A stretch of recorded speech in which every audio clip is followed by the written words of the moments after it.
കേൾക്കാമോ? Hello. Hello, sir. Yes, I can hear you. Okay. Yes, sir.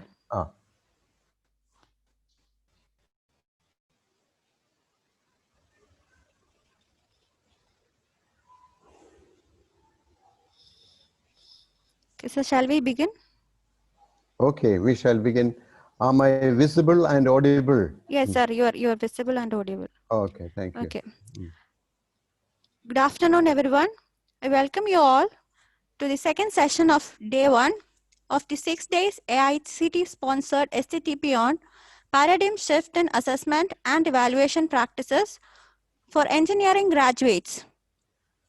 Today we have Dr. C. Thomas Abraham to present on the topic role of teacher in the OBE scenario. Dear participants, this is an interactive session. Okay, you can post your queries in the Zoom chat box in between. Okay, we will attend that. Now I invite Dr. Georgis Titus, Associate Professor of the Department, to introduce the resource person. A warm good afternoon to all. Welcome to the second session of the AICT-sponsored 6-day STTP on paradigm shift in assessment and evaluation practices for engineering graduates.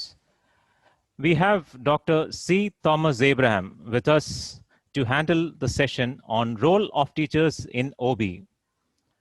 He is formerly HOD Lifelong Education in Mahatma Gandhi University, Kottayam, Kerala. He received this diploma in social development from Canada, diploma in youth development from Commonwealth London, and he did his graduation in TCI, that is Theme-Centered Interaction from Germany.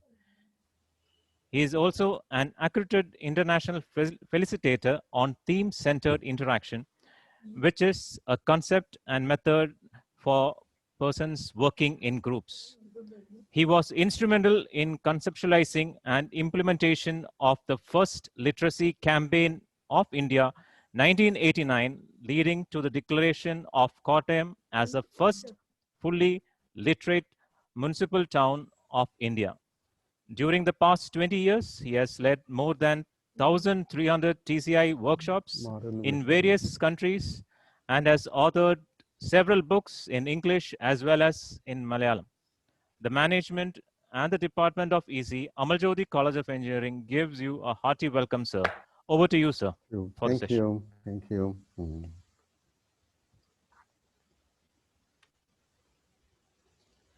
Marin. Sure, sir. I'll share the screen. Yeah, thank you. Yes. The one before that, the title of the session, okay, that has not come.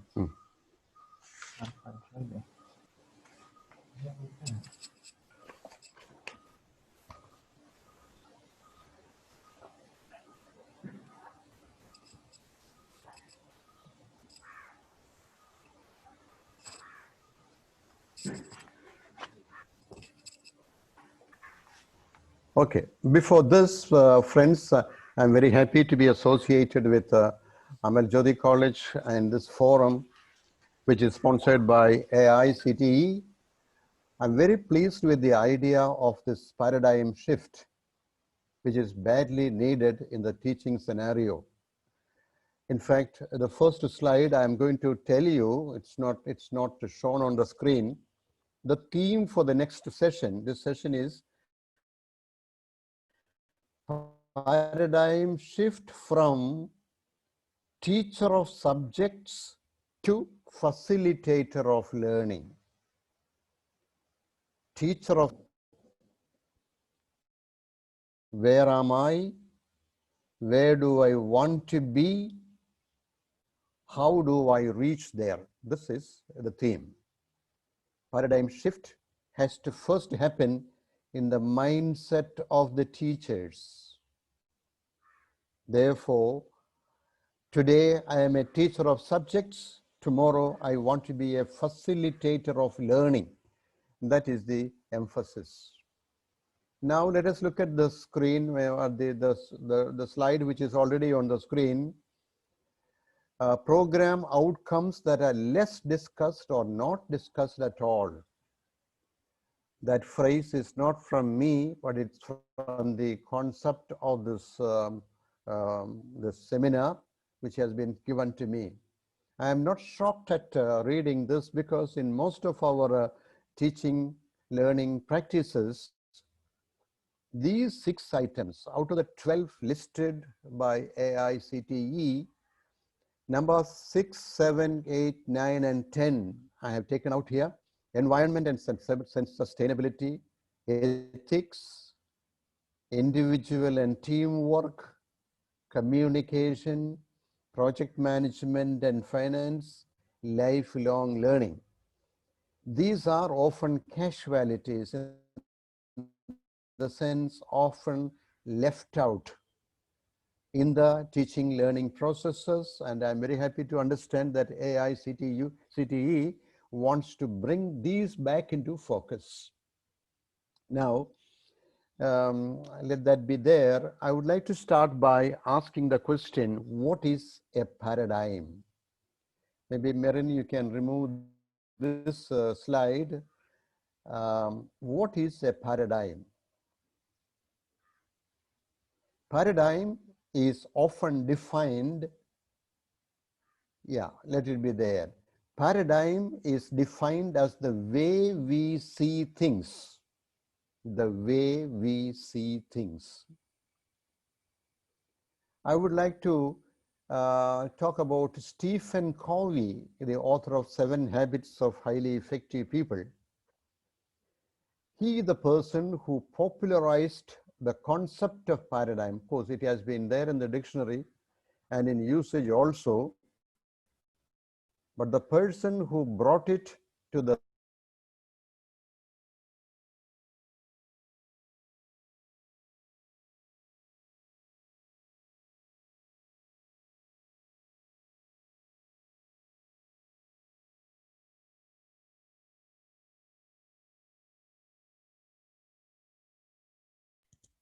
Sir, I think the connection is lost in between. So can you hear me?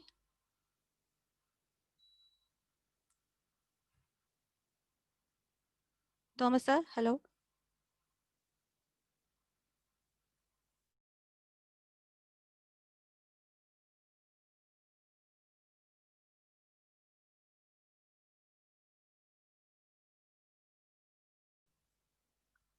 Hello sir, it's not audible. I think your connection is lost.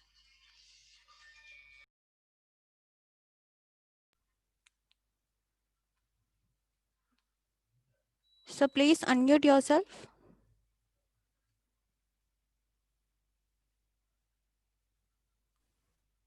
Okay. Okay, sir. Okay, I hope you didn't miss what I have been saying about Stephen Covey. Yes, sir. Stephen Covey was traveling in a train, something like our Jana the Express, and there was a vacancy. When he entered, him next to his was vacant, and from the next station somebody got in. He got in with the 3 children, and he sat in that empty chair. Immediately he fell asleep, and the 3 children were running around in the compartment, causing a lot of disturbance to the people in the compartment. Stephen Covey was wondering what to do. Should I wake up this irresponsible parent and ask him to take control of his children? He hesitated for a moment, but this man was fast asleep. He gently woke him up and asked him, why don't you take care of your children? They are disturbing the people, travelers, passengers. Oh, immediately he felt guilty and went and caught all 3 of them, made them sit, one on his lap, one near him, and one below.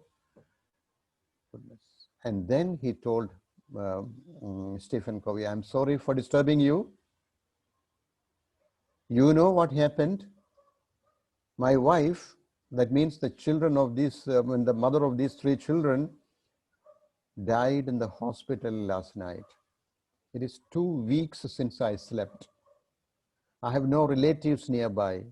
I am taking these children to a friend of mine. I have to give them there, leave them there, and come back and receive the body. Sorry for disturbing you. Okay. Immediately, Stephen Covey was shocked. His first paradigm, the way he saw that person was irresponsible parent. Now, after listening to this, his situation, it shifted to somebody who deserves sympathy. This is paradigm shift. Now, why is this important? It's important and critical. You can see this flow chart. Paradigm is the way we see things that determines our attitude. Just as Stephen Covey's attitude changed, and then the action. Attitude determines action. Action repeated becomes a habit. Habit leads to character, and character is destiny. As Shakespeare said, quality of life is determined by the character that you own. Therefore, paradigms are critical. Okay, thank you. Shall we pass on to the next? Yes. As we move on to the next, yes, some desirable paradigm shifts in engineering education. Before we come to that, I would like to say sometimes it can be paradigm expansion. Paradigm expansion. Paradigm, for example, the first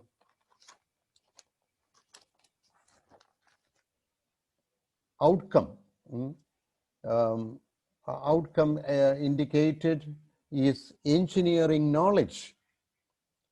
Now, we don't have to shift away from engineering knowledge. That engineering knowledge can be expanded to include indigenous knowledge, what people know already. And we can also inculcate a kind of respect for the ordinary people, our farmers and our technical people of India. We can do that. So there what happens is not a total paradigm shift, but a paradigm expansion. Yes. Now we come to a few highly desirable paradigm shifts. Shall we see one by one, Merin? Yes. Yeah. See, study paradigm to learning paradigm. Study paradigm to learning paradigm. You might have heard of Yashpal, former UGC chairman of India. In one report which he submitted to the government of India, HRD ministry, the opening sentence of the report is this: in our schools and colleges, a lot is taught, but little is learned. Teaching goes on vigorously, but learning does not happen. So this is the first, the importance of this paradigm shift. Thank you. Let us see the next.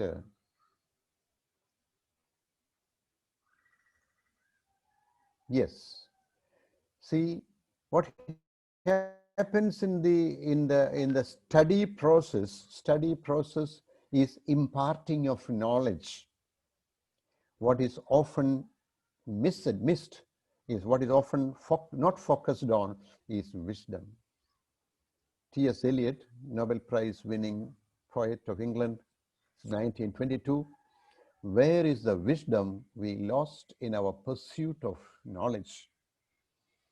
It's jnana and vijnana and jnana. Vijnana is knowledge, but jnanam is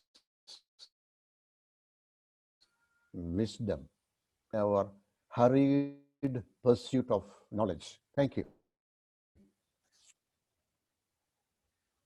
Yes. Information, from information to transformation. This is information era, and everywhere information is important. What is missing is transformation, which is the main purpose of education itself. And the person who dispenses in information is Adhyapak. Acharya is one who teaches the practice. Dronacharya was a professor of archery, skill development as we call it today. So Adhyapak and Acharya, they are in the domain of knowledge and skill. What is missing is attitude. See, education has three important dimensions, or yes, knowledge, skills, attitudes. Ask anybody, which of these three is the most important? Everybody will say it is attitude. But we have no syllabus to cover attitudes. No syllabus, which means attitude is out of syllabus. It was William James who said, the greatest discovery of my generation is that by altering attitudes, we can alter lives. So attitude is something which is life-altering. But that attitude, it does not figure in the curriculum, it does not appear in our colleges. If at all a student picks up something, a good attitude, it is beside the syllabus. Maybe through co-curricular activities like National Service Scheme, which is out of syllabus. Thank you. And Guru, see, from Adhyapak to Acharya, we should move towards a semblance of Guru at least. Guru is a big word for us to claim, but it's good to know the meaning of Guru. Gu means darkness and Ru means to dispel. Guru removes darkness from the eyes of the students, from the eyes of the disciples. That is the desirability of the paradigm shift we are talking about today. Thank you. Thank you. Yes. Head or heart.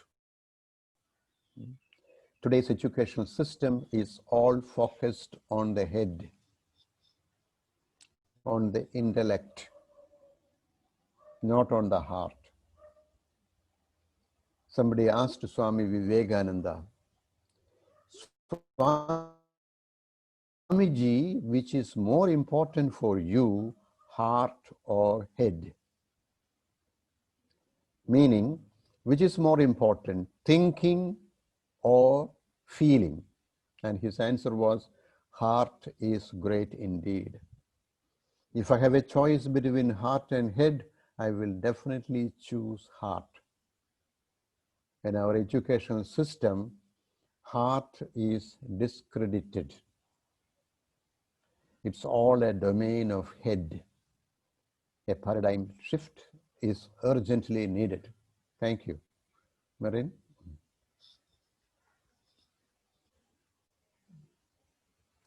Yes.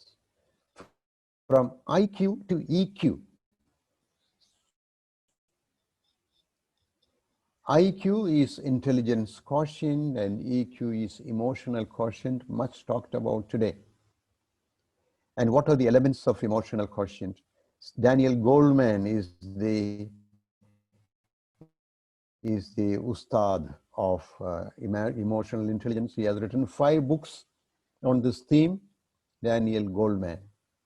And according to him, the 5 important elements of emotional intelligence are self-awareness.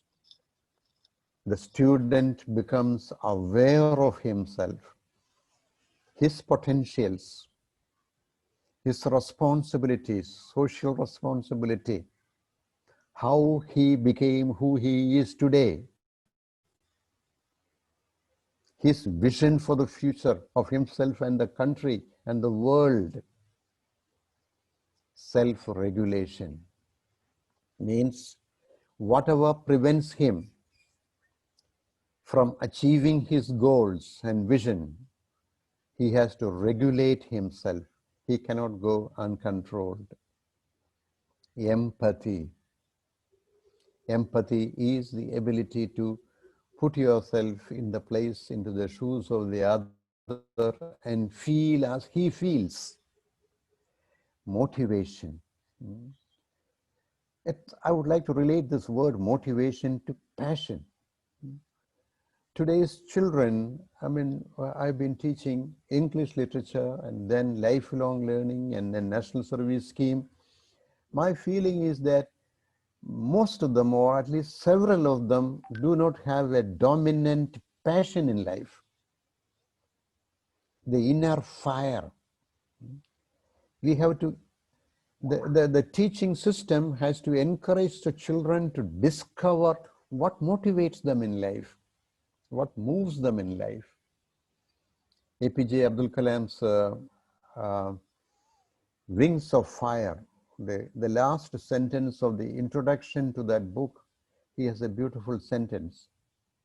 It's like this: we are all born with a divine fire in us. Our effort must be to give wings to this fire and to fill the world with the glow of its goodness. In our teaching learning system, we have no way of helping the children to discover their innate passion, the divine fire in them. Social skills are missing.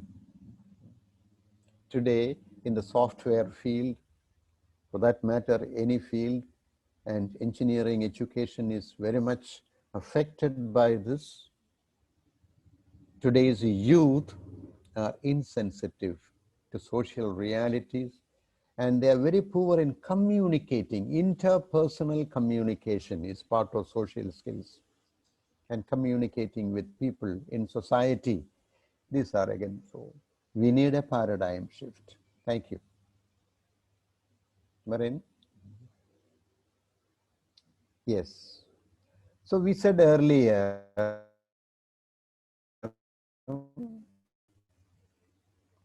we study to learning. Study to learning.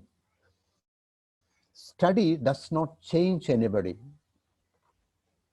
One can study up to PhD and beyond that, but that need not change a person. A person who is superstitious continues to be superstitious even after his PhD in science. Scientific thinking does not enter his personality, which means his studies have not changed him. His prejudices continue to stay with him in spite of all the education, all the degrees that he has gathered. So study does not change. So the meaning of learning is beautifully expressed by Carl Rogers. You see his name at the bottom of the slide. In his book, Freedom to Learn, he says, to learn is to change.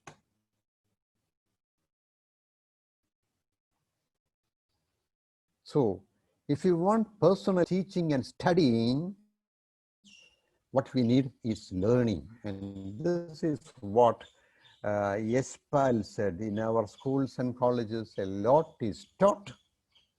Study is going on vigorously, but learning does not take place.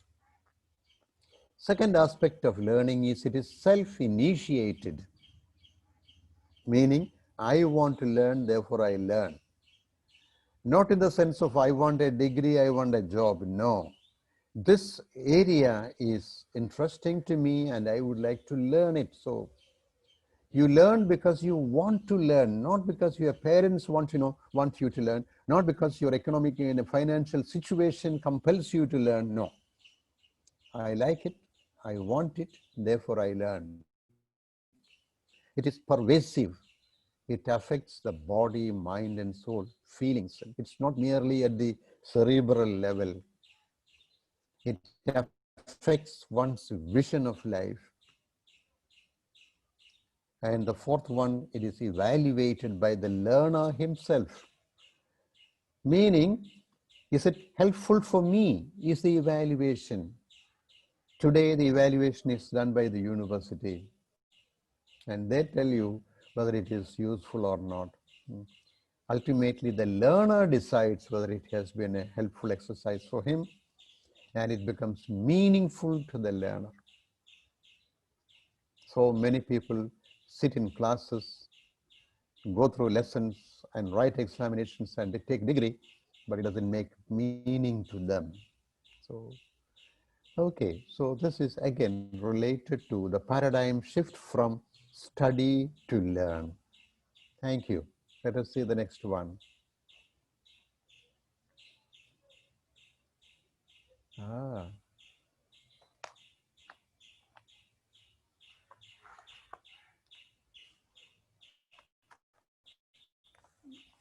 Hmm.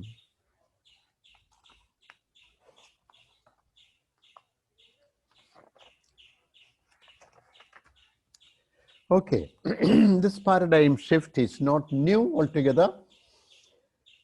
Yeah, yeah. I suppose teachers who are in this program, you are familiar with the 4 pillars of education promoted by UNESCO. And the 4 pillars are learning to know, learning to do, learning to live together, learning to be. So these are the 4 pillars of education. I repeat for want of the slide. First one is learning to know. Second one is learning to do. So first one is at cognitive level.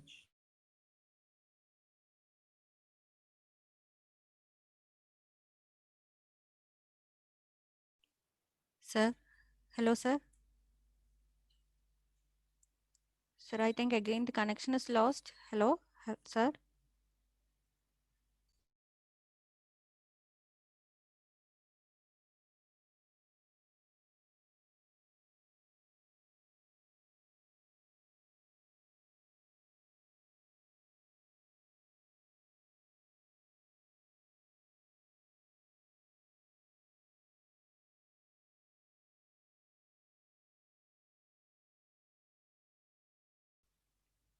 Hello, sir. Hello, sir. Please unmute yourself.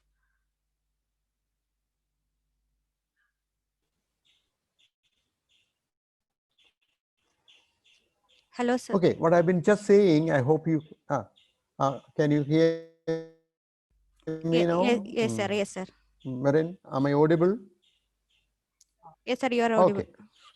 I've been talking about UNESCO's 4 pillars of education.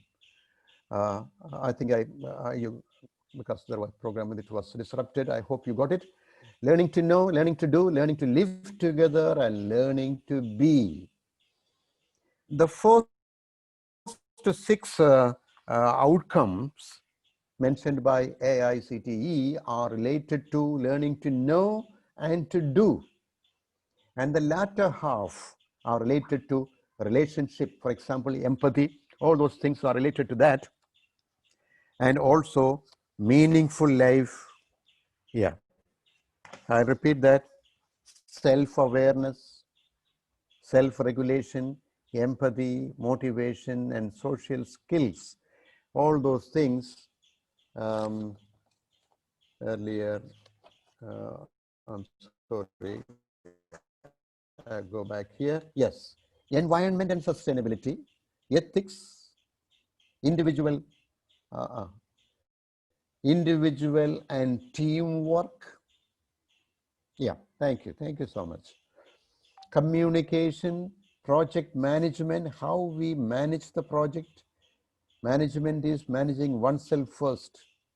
Finance management is one's own financial discipline reflected in the project, a lifelong learning. So all these 6 we can relate to the 3rd and 4th pillars of education mentioned by UNESCO, namely relationship. Relationship has 3 dimensions. One is relation to myself, relation to to others, relation to the environment and God Almighty. That's why our mantras end with Om Shanti Shanti Shanti. Let me be reconciled with myself. This is part of self-awareness and God awareness also. Let me be able to communicate with others, teamwork, ethics, all these things are covered in the 3rd and 4th pillars of education mentioned by UNESCO. I think we'll have a small stop here, and I would like to listen to a few responses before we proceed with the second part of the presentation. Okay, participants, you can ask questions. Marian, please. Yeah.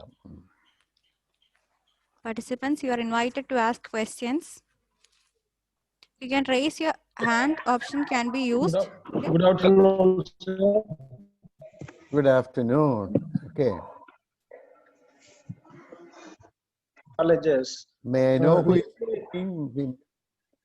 Hello, sir. Can you hear me, sir? Please introduce yourself. Yeah. This is Dr. K. Mani, sir, working as professor in Padimala Engineering College, Chennai. Okay. Sir, nowadays in self-financing colleges, the students are not showing any interest. Yes. Even though we teach all the topics, all the content in the syllabus, Yes. and even after the normal classwork, we teach to the weak students, but they are not showing interest. What would be the reason? Yes. How to motivate such kind of? Yeah.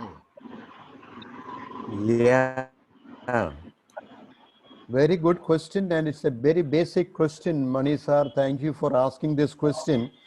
Okay, if sir. the students are not responsive,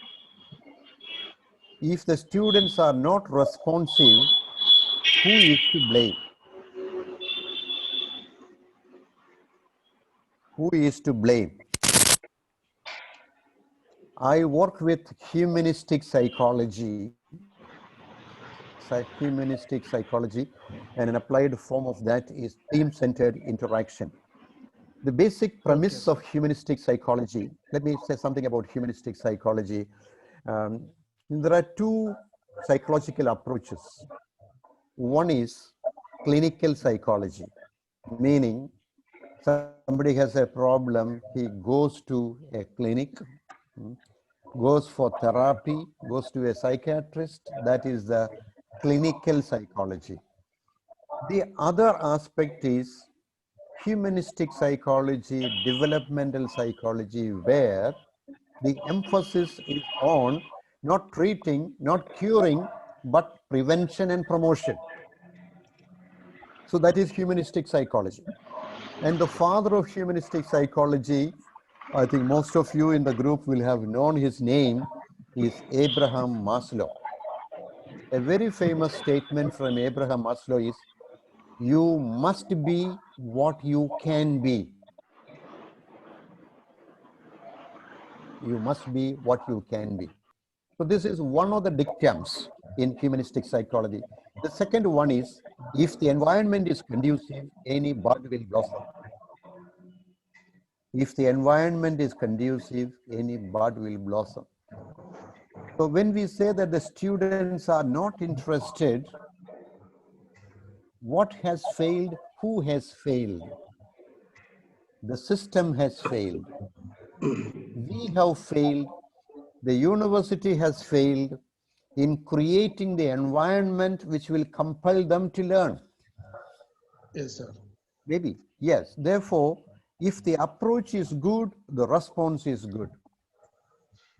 Our control is not on the response, but on our approach. So, in all humility, you and me and all teachers have to ask ourselves, what change in my approach to the students and to the subject would create or would generate interest in them to learn? So this is my immediate response to your question. I know it will ask for more questions. Please. Thank you, sir. Thank you, sir. So the system. Thank you, Mani sir.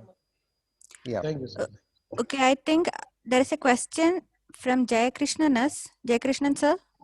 Hello, can you hear me? Oh, Yes, sir. So, yeah. good afternoon, sir. Good afternoon, sir. Good afternoon. Good afternoon, sir. Sir, I'm from TKM Institute of Technology, Kollam, an assistant professor. Okay. I see. Sir, nice to hear that. I want to ask something. Yeah. In a short, I will ask that. Sir, Yeah. you continuously repeated about the word paradigmic shift, actually. Yes. Yes. Yeah, yes. yeah. Sir, actually, the first time I have came to know the meaning of that word. Thank you. And actually, in practical life, when I joined as a teacher, I have a different perspective of learning and approaching students psychologically and motivating them. Yes. With the studies also, I have motivating them psychologically, because most of the students, in my perspective, are not interested in what they are doing. Yes. Yeah, they have been pushed to do, and as I am the big example for that, and I am pushed to do the engineering. Okay, thank you for your honesty. And yes, sir, I am honest, much honest, and so that I faced many criticism from my colleagues and students too. Yes. Okay, and when I'm straightforward and I'm trying to motivate the students, and I tell that if you are not interested in this degree, please keep it as a degree, and please nurture yourself for your dream, actually. Yes. But the end result is that my 4.5 years of teaching life, after the first month, the rest of the months are I am just put up in a hell, because I am what seen like a devil, a demotivator, or like Lucifer. Like they are seeing me as a Lucifer, actually. You are not good for you are not worth for teaching, you are not worth for like that. I faced many criticism, and it's a humble request that even a mature teacher is also like a child in his heart, and he also has a psychological problem that he too needs a motivation. What is the analysis, sir, you can tell about these things, sir? Yes, I have a lot to say about that. I mean, first of all, I want to appreciate your straightforward, honest approach to this. Thank you, Quite sir. Thank a you, sir. lot of classroom activity is meaningless. Let me share, I am not a technical teacher. I was teaching English literature in a college in Kerala, because I started my career in Trichy St. Joseph's College, where APJ Abdul Kalam studied. I did my MA there, and I taught there for five years.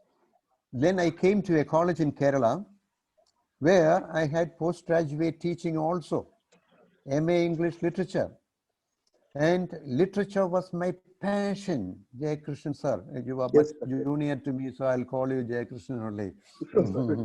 You have, I am 74 years old, so I can call you Jay Krishnan. So Jay Krishnan, my passion was so much that I learned Paradise Lost Book 9 by heart. I purchased the best music system of at that time, Philips system, only to learn to recite poetry in the way in which English poets are doing that. With such passion, I came into teaching, and I used to teach vigorously with all enthusiasm, teaching from the heart and all that. One day, some students came to the staff room and said, "Sir, why do you take so much trouble to teach us? Give us notes. We will write, we'll learn them by heart and write and score good marks. So they are there only to get through the examination, and they are not interested in literature. See, students who are in English literature are not interested in that. Similarly, those who are in engineering, I'm not surprised. Therefore, the basic thing is, I think, where do we begin? We have to begin from there, what course to go for. But then the parents come in. They want to force them to do something. And then the parental education has to take place. Yes, of course, of course. So you are from Quailon, so I can say it in Malayalam. I have written a book. The title of the book is Makkale Valarthan Nammal Valaranam. Yes, sir.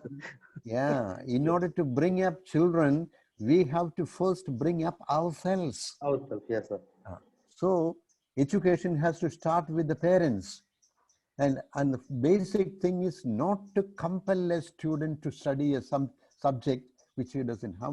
I am not a regular counselor, but many people, I am staying near Pala, and so many children are pushed to Pala these days after +2.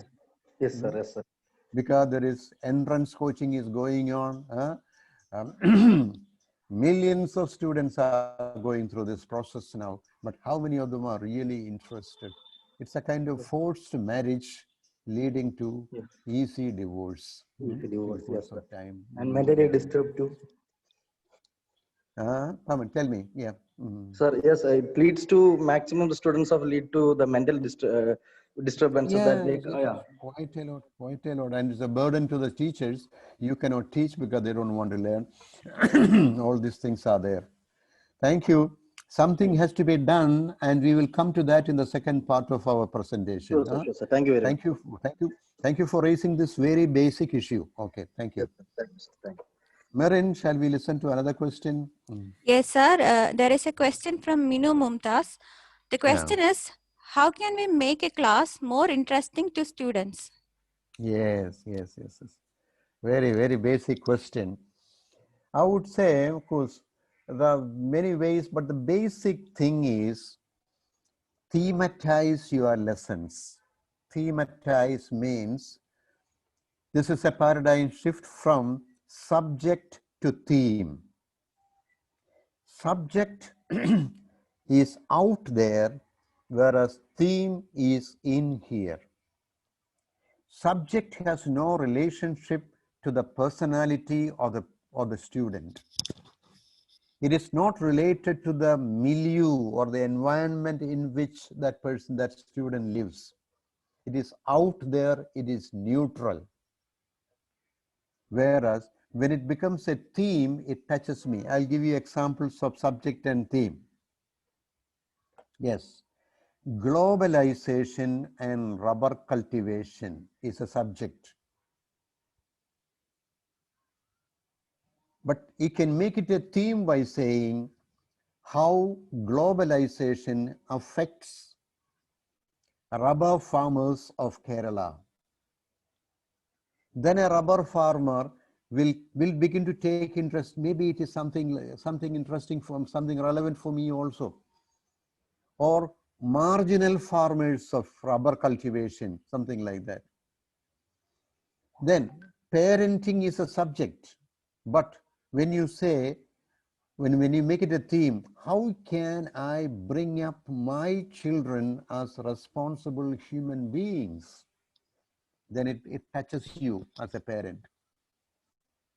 Let me tell you, your Minu Mumtaz, a story from, I don't know where I read it. The story is very, invites us to think. You know, in the spring season in Paris is very beautiful. And through the city of Paris, there is a river flowing. The name of the river is Zone River. During spring season, the banks of this river will be crowded with tourists. Lots of flowers and lots of things to see. And there was a blind man standing like a statue with a begging bowl in his hands. And there was a placard hanging from his chest. And the placard said, "Please help the blind. Please help the blind." But nobody was helping him. And nearby there was a bench, a young, imaginative, and altruistic boy was sitting there. He was seeing this scene for quite some time. Then he went to the blind man and said, "Sir, can I take this placard out for a moment to write something, same thing which you have written here, please help the blind, in different words. I think you will get better response." So the boy put it on the ground and he wrote with a marker pen, he wrote, "Springtime in Paris is beautiful, but I have no eyes to see. Please help me." That's what that boy wrote. Within an hour, the begging bowl was full of currencies and coins. See, what was written earlier is a subject it does not touch. But when it was made a theme, it attracted people.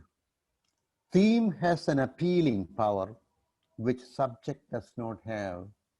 So what we can do in the classroom is this: convert this into a theme. I don't know if I'm taking too much time. Mirin, are there many questions? Otherwise, I'll spend 1 or 2 minutes more on this. Yes, sir, you can spend. Okay. So, in fact, I have written again a book on this. The name of the book is Class Muriyile Nishabda Viplavam. The psychologist with whom I am working, her name is Ruth Korn. She has written a book, an article, "The Revolutionary Evolution in the Classroom." Now, to some extent, this is happening in today's classroom in the school level. After SSA has come, DPEP, I don't know if Minu has heard this expression, DPEP. Now SSA is Sarva Shiksha Abhiyan. See, earlier, when I studied botany, my botany teacher never brought a leaf into the class. We had to study this the dissection of flower and all that, but it was easy. It is in the picture is in the book, and then with that she used to teach. But today, how is teaching happening? You see, tomorrow if a teacher has to teach biodiversity, today the teacher will say, "My dear children, tomorrow we are going to study biodiversity." She will give the meaning of biodiversity and say, "This evening when you go home, go around your house, look at the different varieties of plants growing there. Just take note of them. Don't pluck them in the evening. Tomorrow morning before coming to class, you pluck one leaf from each plant. Don't bring coconut leaf, huh? Small leaves, you see." And the children come excited. See, there is already the thrill of discovery. Because, see, when you break the leaf of a tulasi, the smell, and panikurka, for that matter, any herb, any leaf, all leaves have different colors. Not all green are the same green. The shapes are different. If you bite, the taste is different. This is biodiversity. So what has happened here is experiential learning. And the children bring all that into the classroom. And the teacher, if she is imaginative, she will say, "Remove all the chairs, benches, and desks. Let us create an exhibition. All the leaves." See, children like change. Change of place, rearrangement of classroom. They all sit in a circle around this central place where all the leaves are displayed. And the teacher following the psychology which I am advocating, will ask, my dear children, let us go into silence. And in silence, look at all these leaves and become aware of the feeling that fills your heart. Heart is more important than head. After 2 minutes silence, you say, now you can speak one by one. How do you feel looking at this collection of leaves? One child will say, what variety? And another child will say, this is biodiversity. Another child will say, so many herbs. We should have a herbal garden in the school. A third child will say, all this is being destroyed. We must conserve them. He becomes an environment activist. Yet another child might say, I see God Almighty through these leaves. I am seeing all this. Mumtaz, I guess you are from the Islamic community. The first word of Quran, do you know? Ikra. Ikra means read. Read means not read books and newspaper. Read what you see around you in the universe. The wonder. When you read, you get the wonder. And from that, you think of the Creator. From the creatures, from what is created, you look at. So one child might be a spiritualist. He might think like that.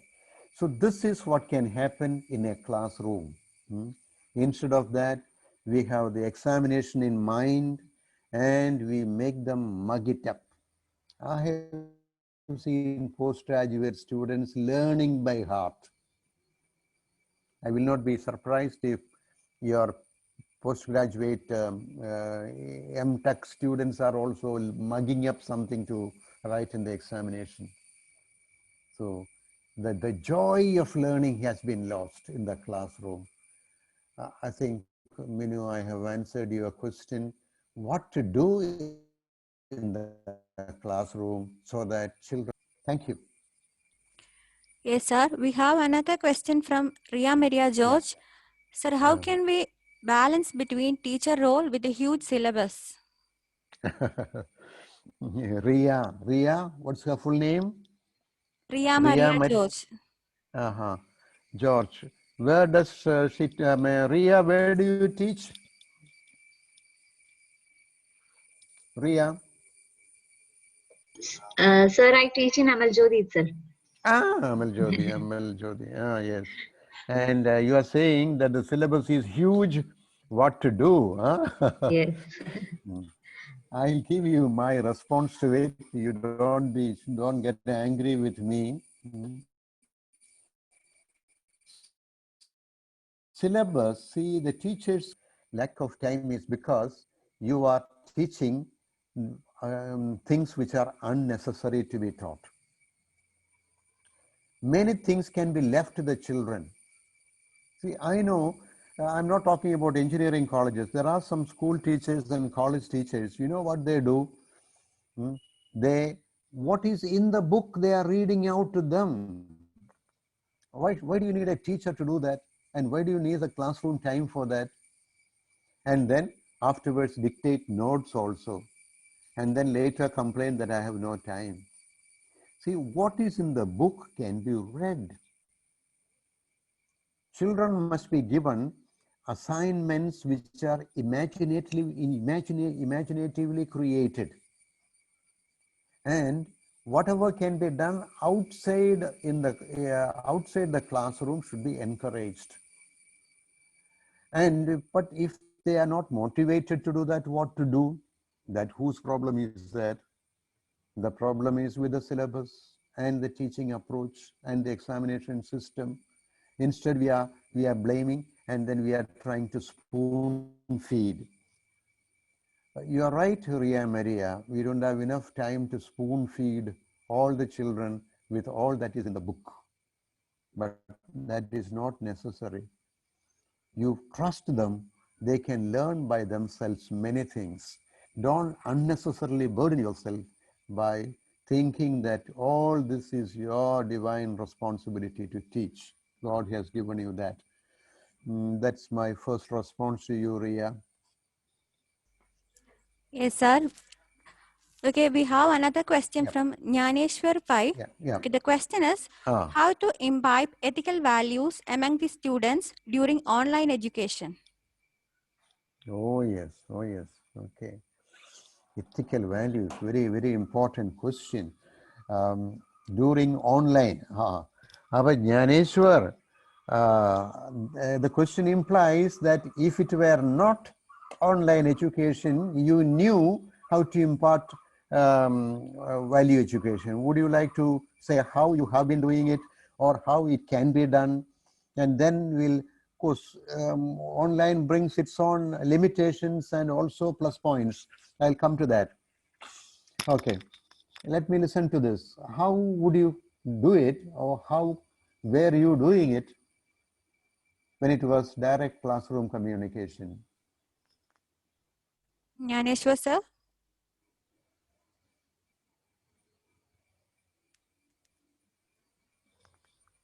Jnaneshwar, sir, you can comment on that.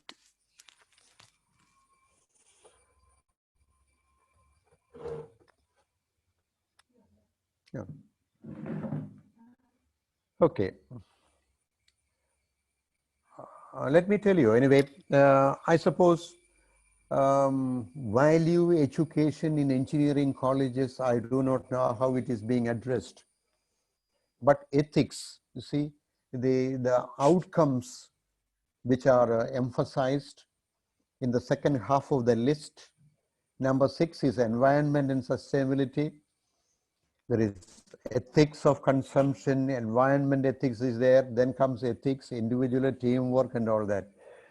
If you are interested, I will tell you one value education session which I did yesterday online. It will take 5 minutes. Okay. Are you all interested? Because this is one of the 6 items. Let us go on an imaginary trip. I would like to have some response from Jnaneshwar because I would like to know if she is listening. He is listening. Are you listening? Wherein? Where are we? No response. Jnaneshwar, sir? Am I audible? Yes, sir, you are audible. Jnaneshwar, sir, you can respond. Okay, are you there? If all of you, how many are interested? I would like to tell you how, because such a big number, 95 of you are here. I think this is very good, Jnaneshwar. I thank you for asking this question. I would like to give you an instance of how, in fact, online is better for doing this lesson, which I am going to give before you, place before you. I wish all of you have a piece of paper with you somewhere to write what I am saying. Yeah? In fact, I should have requested you in the beginning itself to keep a paper and pen with you. I would like to take you on an imaginary flight from Delhi to Cochin. Cochin because Amal Jodi is near to Cochin airport. Imagine that you are the pilot and it's a very small aircraft, only 10 passengers are there. I am going to give you the details of the passengers. And the crew of this aircraft consists of only 3 persons. You are the pilot, you have a flight engineer, and then you have an air hostess. I'm going to give you the list of passengers. First one is an environment engineer, 47 years old, male. You can write environment engineer because you need all these 10 descriptions it very briefly at least. Without that, we cannot proceed with the simulation exercise. Okay. 47. He is from Kerala, has been to Delhi to meet the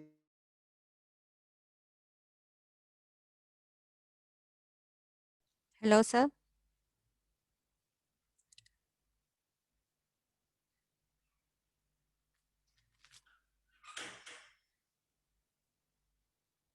Hello, sir. I think the connection is lost.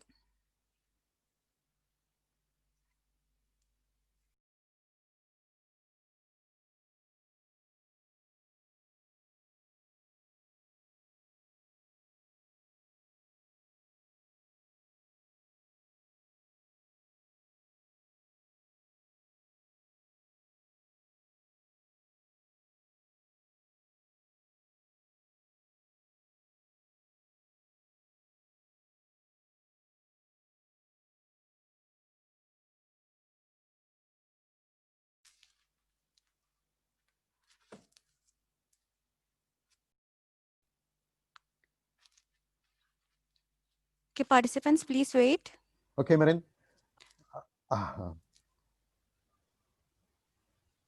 Yes, sir, you can continue. Okay, okay. The first passenger, environment engineer, 47M, and he has been a researcher in the area of natural calamities. He has discovered a way of, predicting calamities 1 week ahead of time. He can save millions of lives literally. Such an important passenger is in your plane. Second person is a software engineer. The software engineer is just 28 years old, again male.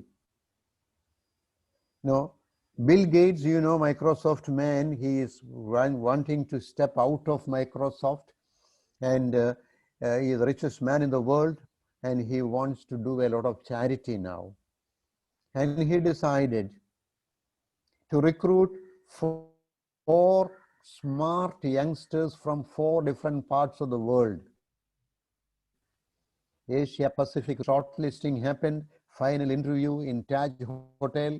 This boy from Kerala, Amal Jodi, former student, applied.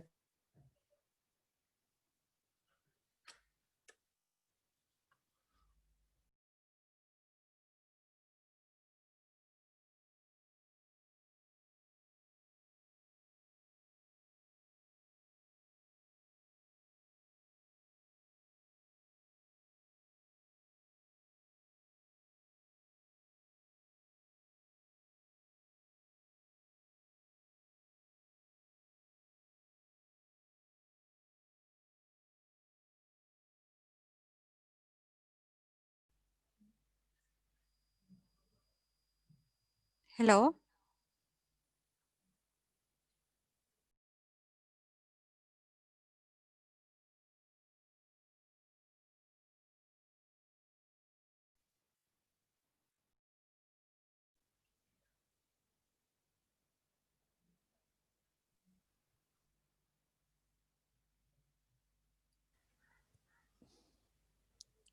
Yes, sir, you can continue.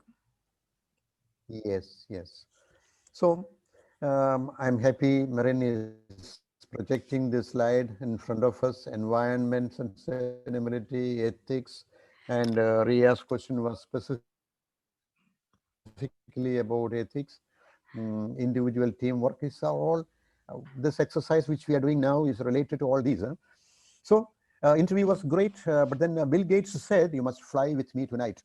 And he also said, he put a paper, A4 size paper before him and said, you write the salary which you want. You can dictate your terms, dictate your salary. You know what this boy said? Sorry, sir, this is my first appointment. I cannot accept your offer because I cannot travel with you. If you accept me, I have to go to my mother, touch her feet, get her blessing, and only join your company. See, this American was astonished. Are there youngsters like this? Then he changed his mind. Bill Gates said, okay, you want how much time? He said, give me 2 weeks. Okay, but my offer stands, and I appreciate your sense of values and your culture. You should go and meet your mother, get her blessings, and only then come to Microsoft. That youngster is in your flight. And the third person is, I'll go faster, a medical doctor, brilliant and highly socially committed. He's a professor in a medical college at present. Recently, he retired from Kottayam Medical College. He has worked in Trivandrum and Alleppey. He never stayed in a big house. Always took a house near the 1 lakh housing colony, Lakshamveedu colony. Evening, he runs a clinic, free clinic, 20 rupees consulting fee. And one local girl will come sit there and collect the money, and that money belongs to her. Such a doctor, brilliant doctor. He happens to be in your flight. Number 3. Number 4 is a widow, young widow, 44 years old. Only 3 girls, daughters. No male support. No brothers. His father is not alive. Nobody. But the children are brilliant. The eldest girl got a scholarship to study in Harvard University. She has come to Delhi to clear all the papers and go. But last moment, our ministry people said, we cannot send you like that. Your father or mother has to come. This poor widow, she cannot come. Then the Panchayat president said, you should go. We will give you the money. The Panchayat collected money and sent this woman, this widow, to Delhi. And now, after seeing off her daughter, she is returning by the same flight which you are flying. Okay, next is Junior Sachin. I don't have to explain. As honest as Sachin and a brilliant player like Sachin. The next passenger is a business executive. Business executive. Business executive, yes, for his innovation, he has been the Council of Industries. They invited him for to give him an honor. He's returning. And along with him is the next passenger, is his wife. This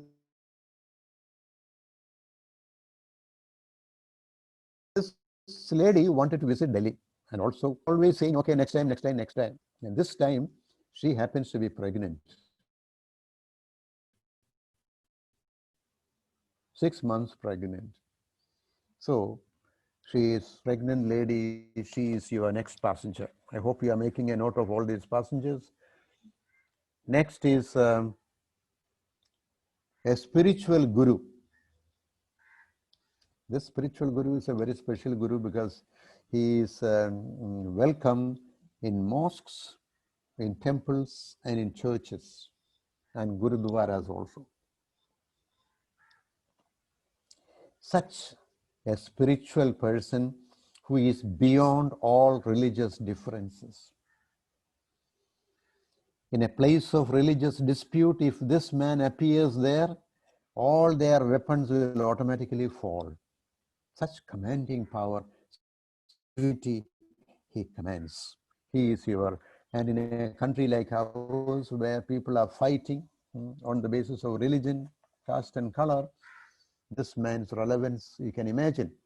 And the next one is Junior Mother Teresa. Junior Mother Teresa. I don't have to explain Mother Teresa, that Albanian sister, when she came to know about the plight of poor people in Calcutta. You must read City of Joy, written by Malcolm, what's his name? City of Joy, who wrote O Jerusalem and all that. Yes. So this sister is a successor of Mother Teresa, doing the same work, great lady, great charity worker. 9th. And the 10th is your own brother. Okay. The flight takes off from Palam Airport in Delhi smooth flight, no problem. But it has only one engine, remember, because it's a small aircraft. Halfway through, somewhere near Nagpur, the flight engineer sounds an alarm. He says, "Sir, the engine is in trouble. We have to have a crash landing." Then he said, "We cannot have a safe landing with all 10 passengers on board. You have to offload 8 of them. Choose any 2. And we have some parachutes and all that. With that, we have to offload them within the next half an hour. And then slowly, I want to descend and land in Nagpur airport." Okay. Now, my dear teacher friends, you are the pilot. The decision is yours. Out of these 10, whom will you save? Half a minute silence. You can tick mark whom you will save.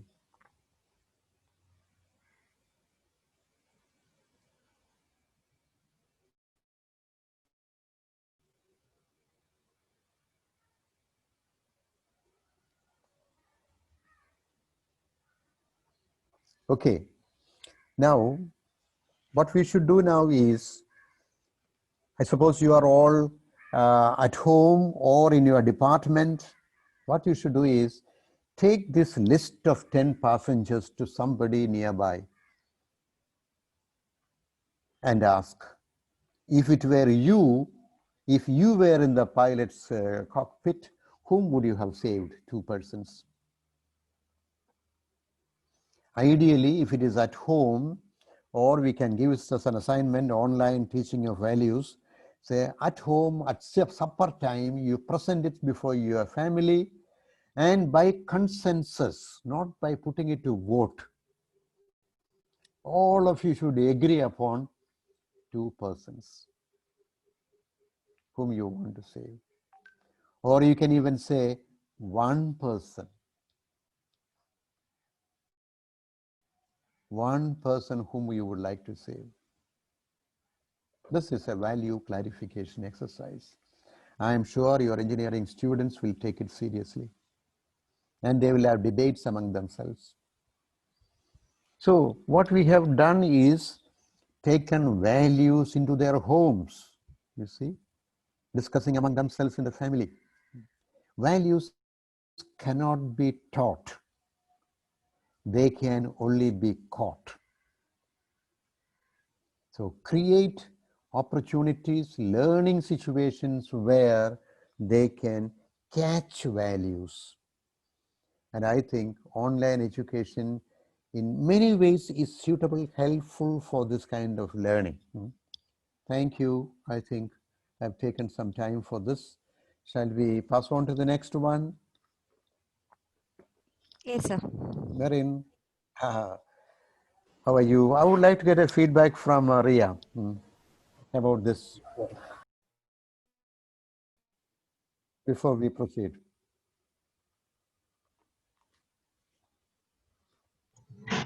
Sir, Where are you, hello? Ria? Sir, I'm here. Oh. Yes, tell me. Sir, I think Yes. I will send engineer only to correct the engine problem. You will send an engineer. But how can you send? The flight engineer is there. Now correcting the engine cannot be done up in the air. So and now my question to you, Ria, is whom will you save? Save. Out of the 10,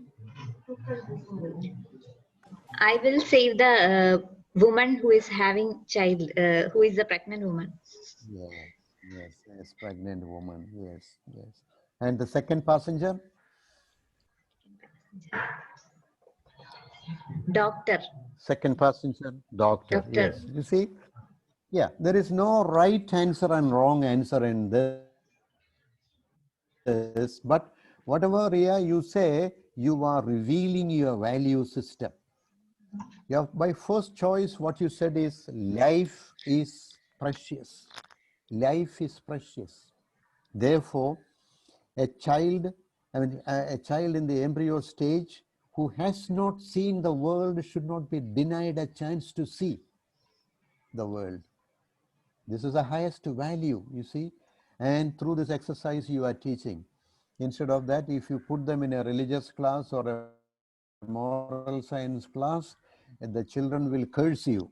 But now it becomes as enjoyable as pudding. When you put it in, so there are so many ways, so many simulation exercises, but you know, the old teaching style continues, old teaching style. Therefore, children are not interested in us. Earlier, our friend from TKM Engineering College mentioned it. Yes, Jayakrishnan said, you know, they hate you because this is what you are going there to sell. Therefore, they hate you. Why should you unnecessarily win their hatred? Hmm? So, if the approach is proper, if the approach is suitable, the response will be good. Response will be good. This is how we can, I think I'm answering Minu Muntas's question also again by doing this. And several of the values mentioned here, ethics, environment. When you talk about the environment engineer, you see, you are highlighting the ethics of an environment engineer. Similarly, teamwork, all three of them, and the communication that has to happen, lifelong learning, all these things are in a package. Thank you very much. Now, any other question, Marin? No, sir. So far, no other questions. I think we can move to the next session. Next session. Yes. Next session, I don't have a slide, but I would like to present it before you. I think the audibility is very good. The making of an effective teacher. If you have some way of noting down this, the making of an effective teacher.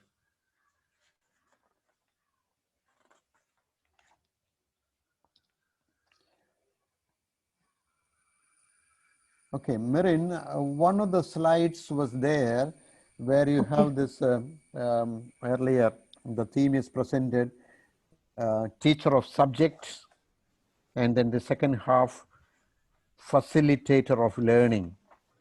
Okay, sir. Okay, sir. Can you please play that?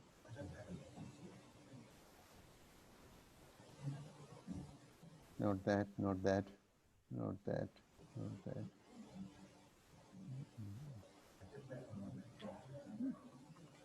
Sir, So it's not there. Okay. Sir, whether I want to share the slide that you Doesn't matter. Yeah, I don't know. Yeah, I think that will take time and I don't want to waste time. Now, I will help you to make a drawing. First, listen to me. I'm not good at all this drawing. It's a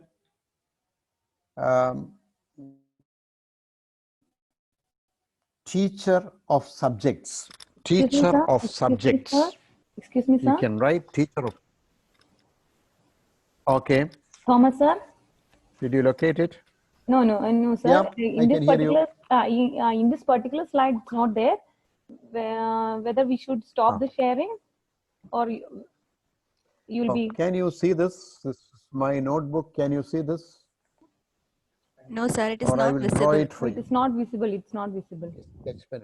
Okay, I will make a drawing with a sketch pen. Then it will be visible, because that's all what we can do now. Okay, okay. We'll spotlight him. Could you Okay, we'll spotlight you, sir. For please wait for a second. We'll do that. stop sharing and yes. What do we do now? Yeah, wait, sir. Now you can try showing it, sir.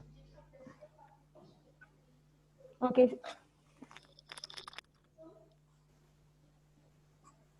Yes, sir. It's visible. Yeah, it is visible. Okay, please make a note of it.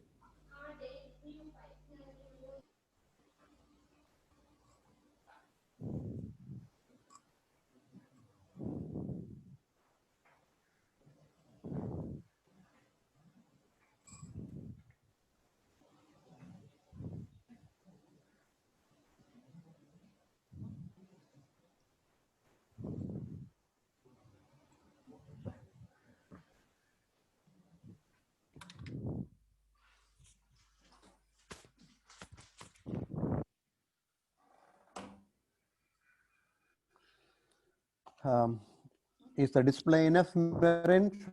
Yes, I think it's show enough, it sir. again? It's okay, sir. Then whatever lack of clarity is there, I will say it once again. It's a kind of a longish box. On the left side, teacher of subjects is written, and on the other side, second half, facilitator of learning. There is a diagonal line starting at the bottom of the first box here on the left side, going to the top of the second box, right top. We are looking at a paradigm shift from teacher of subject to facilitator of learning.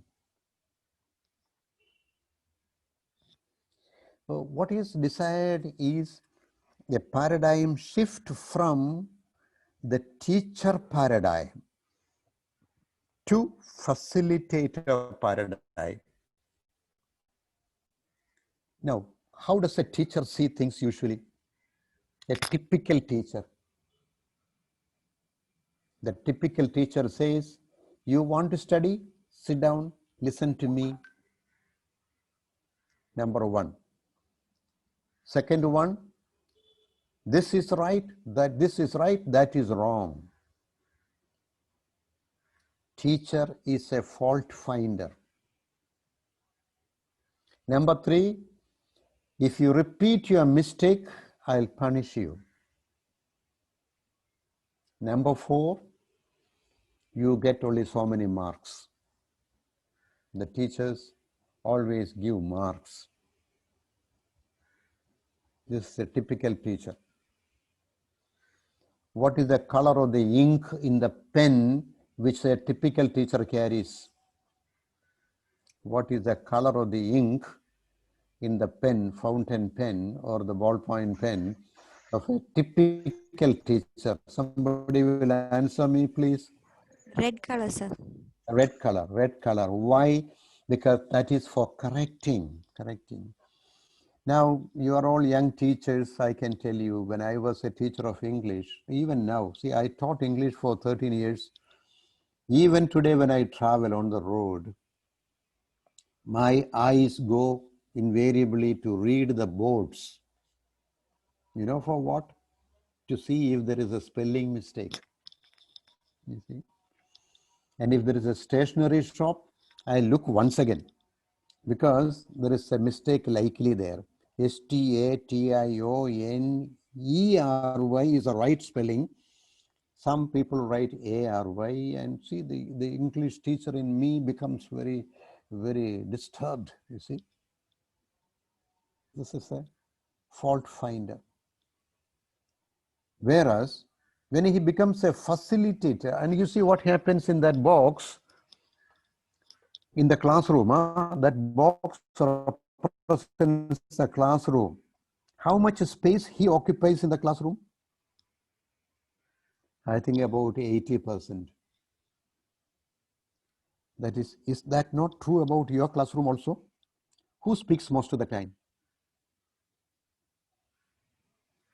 Will somebody respond to me, Ria? Teacher, I think the teacher, sir. Teacher responds. Who has age authority over the students? Teacher. Teacher is definitely senior. Who has knowledge authority? Teacher. Who has administrative authority? You get out, or you go and meet the HOD and come. That power, all those powers are vested in the teacher. So the teacher is all important, and the poor student is cornered. That's why he is getting only 20% space. This is a disempowering situation. Disempowering situation. Whereas from that paradigm, he moves to the facilitator of learning. There, he doesn't have to be teaching all the time. He doesn't have to be telling and dictating all the time. He designs activities in which students can participate. alone or in groups. And therefore, he gives them more time. He takes only 25% of the space. You see who gets the time? Participants in the learning process. They get 80% or 75% of the space and time they get. Then it becomes interesting for them. Yeah. Class need not be a boring experience because there is. But in our system, now if you want to put this into practice, what happens is in our classrooms are not air-conditioned classrooms.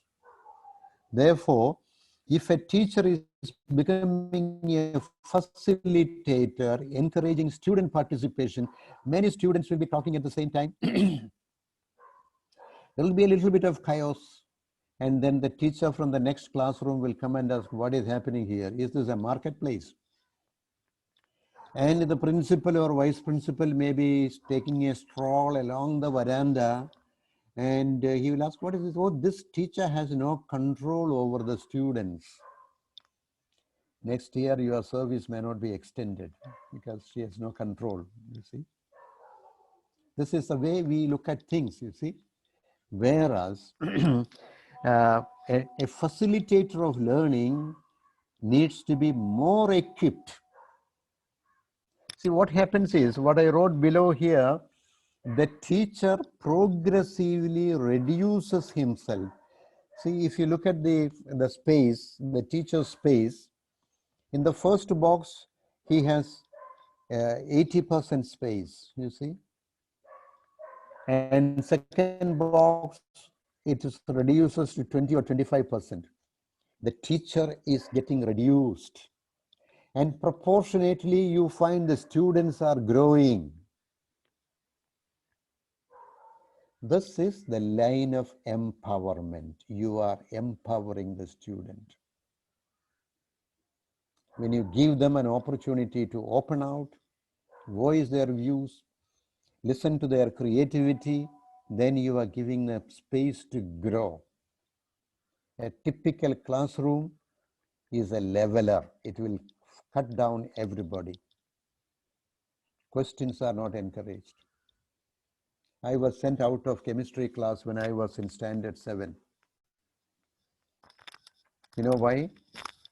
This is relevant here, so I am narrating this. The teacher came to start teaching sodium chloride. And I came from a Malayalam medium school. I did not know what sodium or chloride is.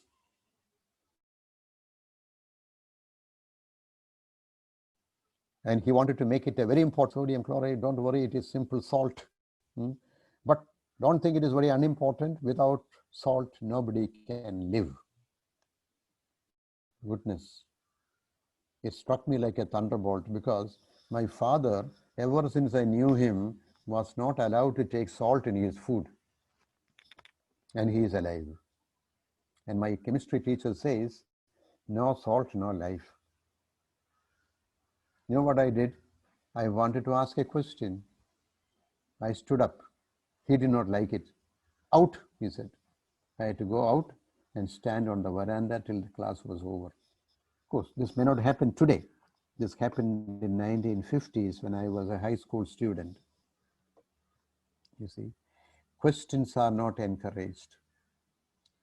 Now, there are some teachers who very cleverly avoid questions by creating a situation of no time, so that there is no time for questions because so much is to be taught, you see. Syllabus is so heavy and examinations coming, therefore, sorry, no time for questions, you see. So, he is not a facilitator of learning. He is a vendor of ready-made materials, which he has with him. So this is a paradigm shift.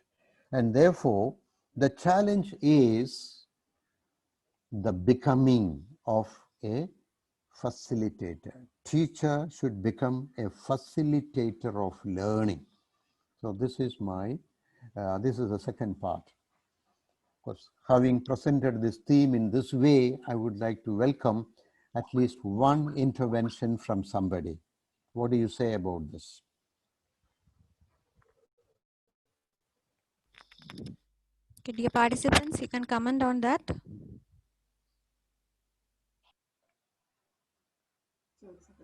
Yeah.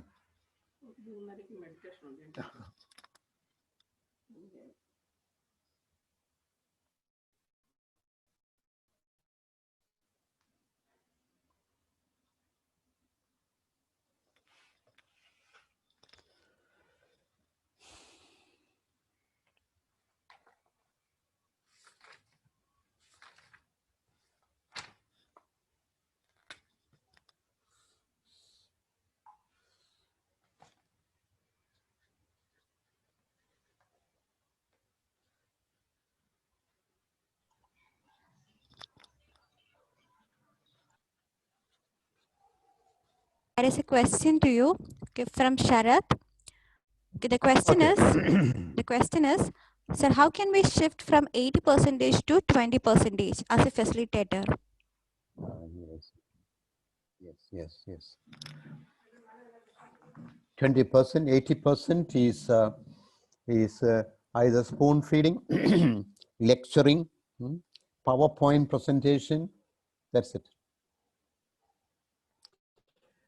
Facilitation, maybe you can use a little bit of lecture, a little bit of PowerPoint, and then send them into small groups and ask them to handle it, discuss it, and come up with a response. Who said that the answer is only with the teacher? The children can also. If the children are given the opportunity, students are given the opportunity to discover the answer, there is a thrill of learning. What a good teacher, within inverted commas, does is to deny the children, deny the students the thrill of creativity, the thrill of voicing their own curiosity and their answers. So this is my quick answer to, of course. Towards the end of my presentation, I'll tell you how this can be developed. We need a methodology by which teacher effectiveness can be enhanced using psychology, humanistic psychology, the psychology of learning. Unfortunately, you see, in school teaching, at least there is a B.Ed course. They teach educational psychology and many other things. Whereas to teach in a college, whether it is arts and science college or science college or medical college, there is no B.Ed or M.Ed necessary. Because teaching is an art and a science. Because a person is a first rank holder in mechanical engineering, there is no guarantee that he will make himself a good facilitator of learning in mechanical engineering.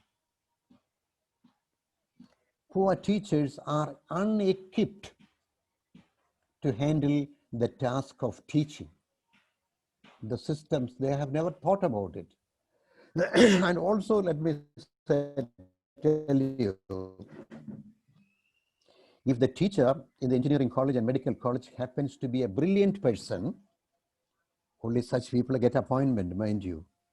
A brilliant teacher was a brilliant student because he did very well in his examination and he has scored very high marks. Therefore, he is most likely a bookworm. He knows his subject. His communication skills may not be good.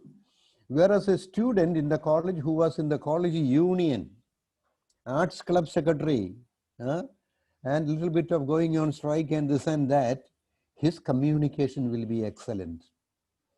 But in not all likeliness, he will not be a teacher in a college. He will not get that chance. He is good in communication. He is good in value clarification. He is more sociable. He can gel with the students very easily.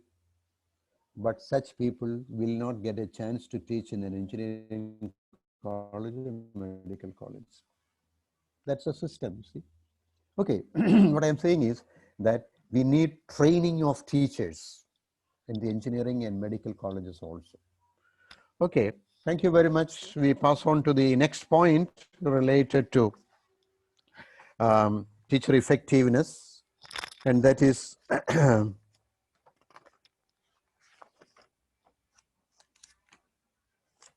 how to become an effective teacher. I'll give you an effectiveness mantra. Before that, let me ask you, you want efficient teachers or effective teachers in your engineering colleges? Do you want efficient teachers or effective teachers? Effective teachers. Effective. Because you cannot be effective unless you are efficient. Efficient simply means smart, you know. Again, Stephen Covey, 7 Habits of Highly Effective People, all of you must read. Somebody may be very smart and efficient in using the ladder. He can go up very rapidly, very fast on the ladder. What is the use of his smartness if he wants to pluck coconuts, but the ladder is leaning on a jackfruit tree? You see, skill in itself does not help. Sense of direction, sense of priorities. There are so many other factors also. So effectiveness includes all those things, communication, and all those lists, you know, the 6 items in the second half of the list given by AICTE involved in that. Therefore, we need a mantra of effectiveness in the classroom. And once again, I will show you a picture. You can see this. You draw a triangle. It's an equilateral triangle. And one corner, left-hand side corner, you write teacher. Right-hand side corner, you write student. And top, you write subject.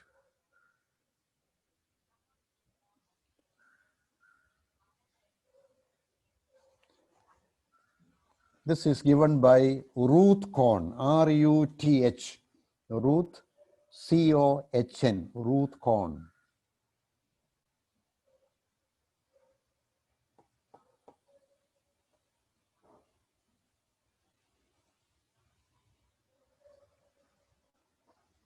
Yeah. Before coming to this, I would like to go back for a moment to the earlier picture which you drew yourself, you know, that 2 boxes and like that. Have you heard of Paulo Freire? P-A-U-L-O, Paulo Freire, F-R-E-I-R-E, Freire. He's a Brazilian educationist. Tonight, if you have time, please go to the internet and see. And his famous book is Pedagogy of the Oppressed. Pedagogy, P-E-D-A-G-O-G-Y, pedagogy means the science of teaching. Science of teaching. In Malayalam, it is called Bodhana Shastram. Pedagogy of the Oppressed. And he makes a statement. The statement is, the contradiction between the teacher and the taught must be annihilated. The contradiction, I don't know why he uses the word contradiction. Yeah, thank you, Sharath. The contradiction, the name of the author is Paulo Freire. Name of the book is Pedagogy of the Oppressed. And he's making a statement about the relationship between the teacher and the students. See, in a classroom where the teacher speaks for 80% of the time, he is like a creamy layer, like oil on water. Oil on water. If you pour some oil on water, you see, it will occupy the top layer and water will be below. The teacher and the student is like that. There is a contradiction. It should be annihilated, he says. Whereas when you come to the second box, you find the teacher is one among the students. He is a participant learner. Participant learner. Okay, I'll spend some more time before we come to the triangle. See, that picture, if you can look at it once again, the teacher is reducing himself. Is it desirable that the teacher reduces himself? Teacher should be powerful. He should not become small before the students.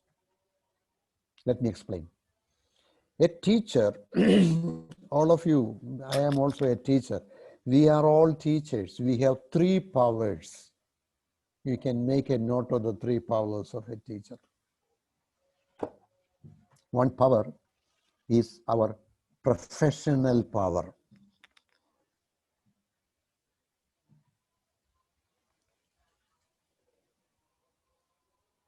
Most of you are MTech and PhD and all that. I am also MA PhD. That is our professional power, which makes us eligible to teach. Come to the second power. That is our professional power. Sorry, our positional power. First one is professional, second one is positional. Most of us, most of you in this group may be professors or associate professors or assistant professors. That is your designation. The designation shows your position in the system. Two powers. The third power which we all have is personal power. Personal power. What is the meaning of that? That is the power which you command by virtue of your person. There are two types of teachers. Somebody said, teachers who demand respect and teachers who command respect. Commanding respect means automatically children give you respect. Demanding respect means, don't you know that I am your mechanical engineering teacher? Can't you give me a little more respect? Can't you speak more gentleman-like? There I am demanding, give me respect. The other one, automatically respect comes.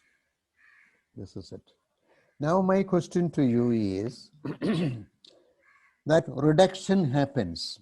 Out of these three powers, which one gets reduced? I would like to get a response from you. Is it professional power that is reduced, or positional power or personal power that gets reduced?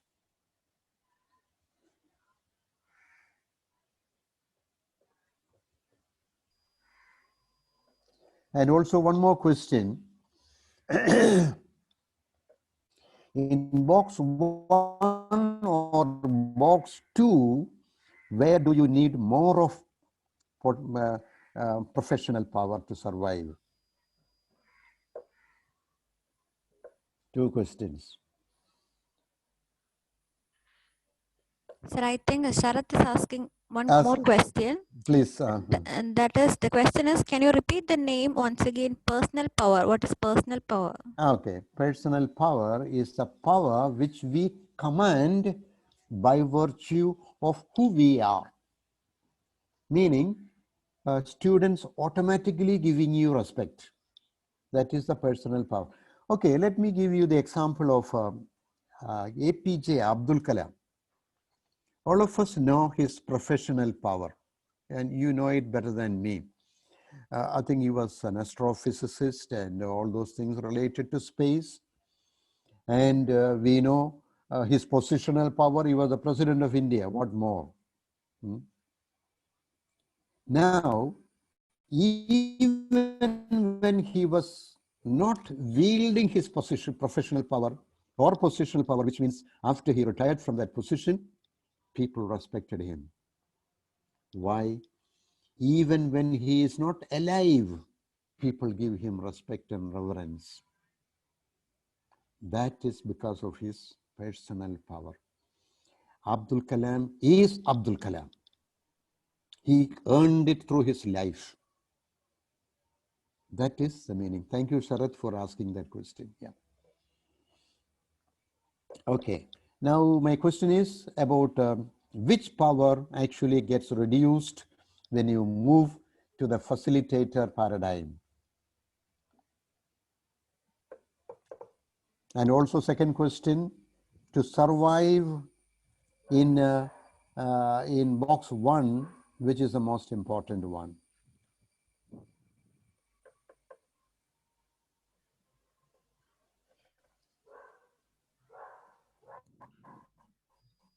So there is an answer from the participants, that is Can the I have personal power. Yes, personal power gets reduced as we move to the facilitators paradigm. No, sir. Positional power actually get reduced, I think. Yeah, it is only positional power that reduces, because the associate professor is becoming one among the students, mixing and mingling with them. He doesn't want to stay like oil on water. So it's the only power that reduces in this process is, don't you know I am associate professor here? That alone goes. To survive as a facilitator effectively, you need more of personal power and more of professional power also. In box 1, you see, you have a ready-made PowerPoint, and there is no time for people to ask questions. You can manage with anything. Anybody can manage there, because you are not easily available for questioning and discussion. Whereas in the second box, you are one among them. They can ask you questions, personal questions and professional questions, anything they can ask. Therefore, you have to be transparent, and you have to be able to respond to many questions. Yes. See, why my teacher sent me out of the chemistry class? Because later on, I took this question to senior chemistry teachers. They said, what you said, Thomas, is right, and what the teacher said is also right. Because we need salt to survive, but not table salt or curry salt. You see, even in the brinjal we take there is salt. It's because of that we survive. Therefore, my teacher, his name is MSK. MSK is right. I am right because my father was not taking table salt or curry salt. He was depending upon the inherent salt in the food items which are cooked. To give this answer, that teacher has to be well versed. And on the spur of the moment, you may have to answer that question. If you are not sure of that, the best way is to avoid the question. Those days, it was easy to send out a student. Nowadays, people don't do that. So what I am saying is, in order to face questions, you have to be more professionally equipped in the second box than in the first one. Yes. And also, your personal power has to be strong.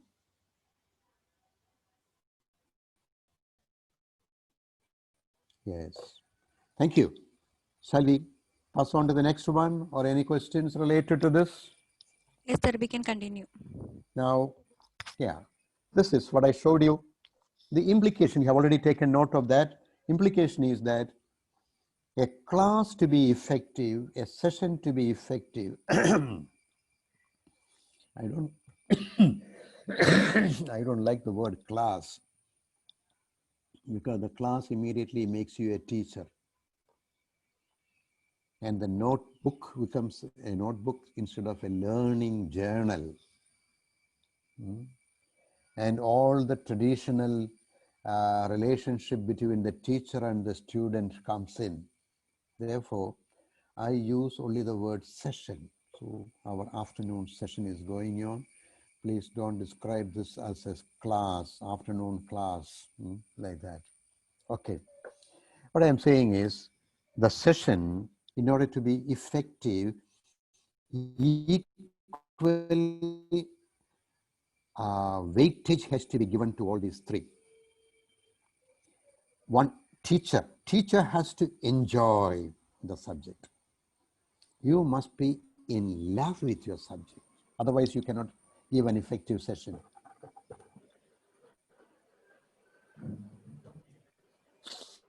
Your subject must be your passion.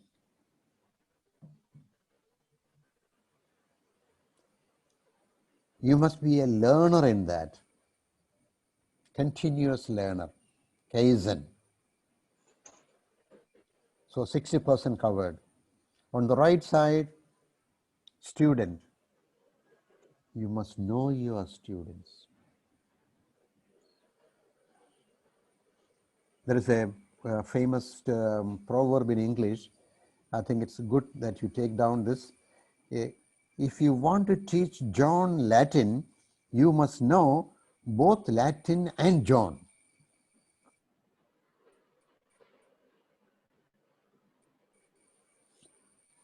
If you know mechanical engineering, there is Latin, but also the John and James and Aravind and all those good students in the class.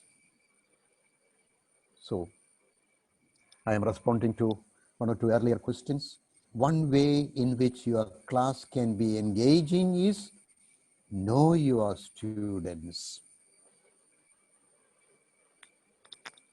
You might say there are too many. Yes, what to do? You cannot blame a student for not responding because you have put so many students in the class. It is the system's fault, not the student's fault. And if what we can do is do our best to get to know the students. That's where we have the mentoring system. Mentoring system. When I do a workshop online for 90 students, what I do is I'll have 9 mentors with me. For every 10 students, there is one mentor. After my session, they have to give in their growth work. Growth work is not homework.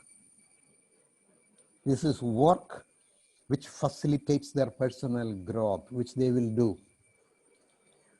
Assignment and homework are boring. Whereas when you are able to make it a theme related to their life, it becomes growth work.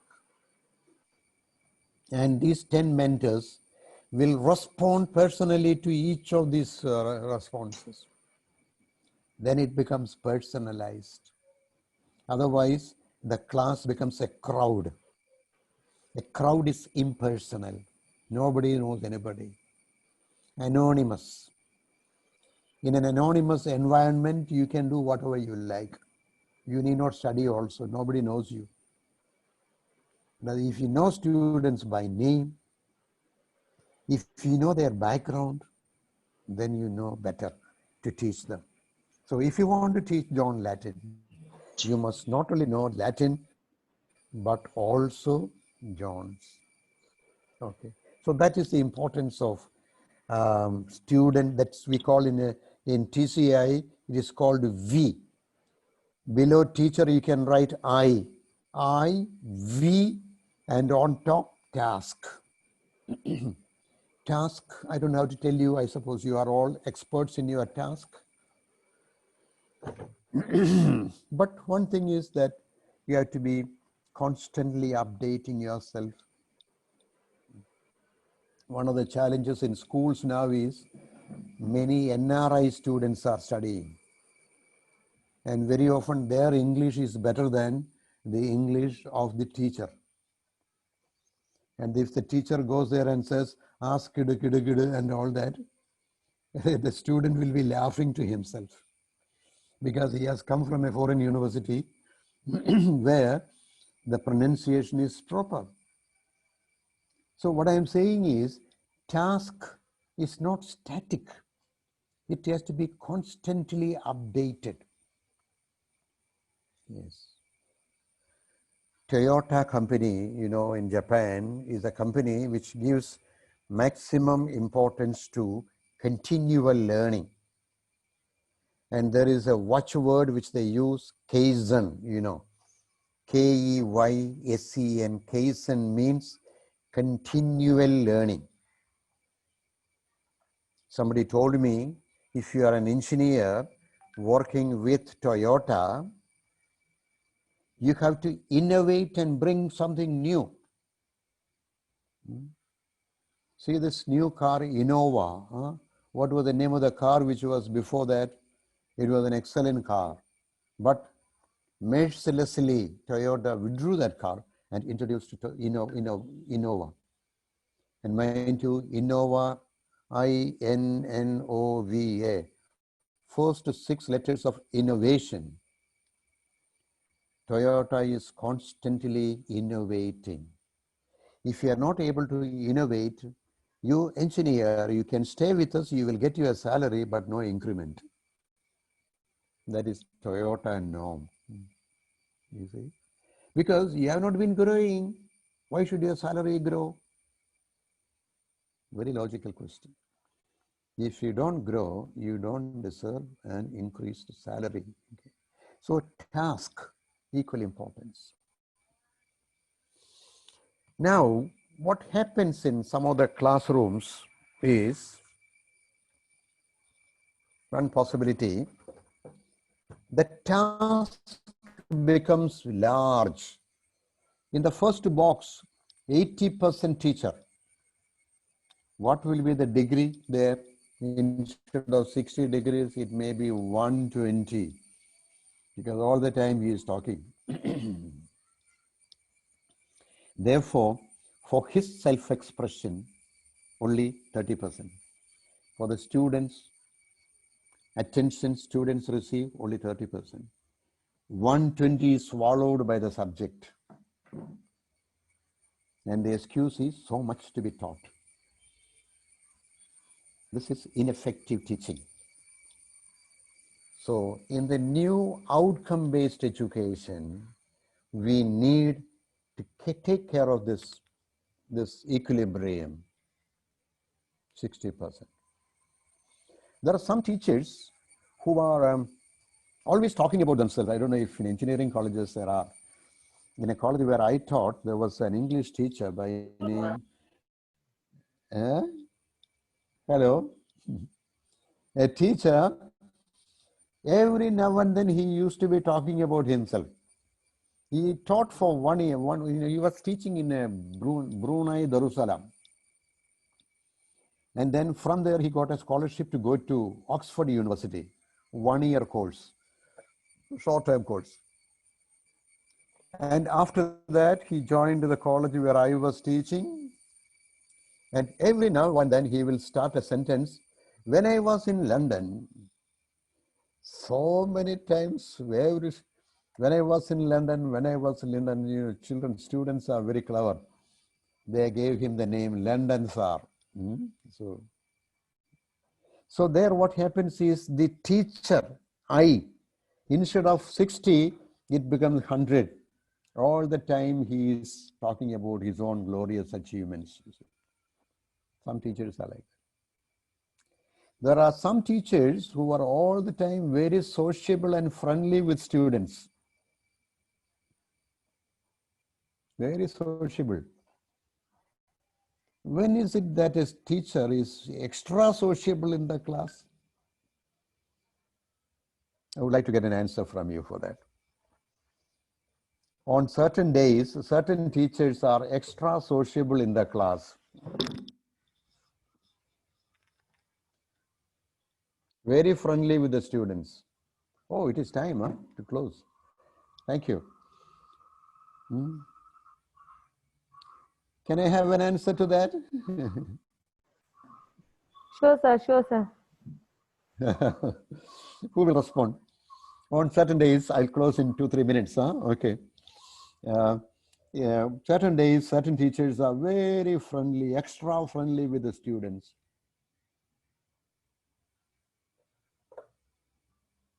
No response?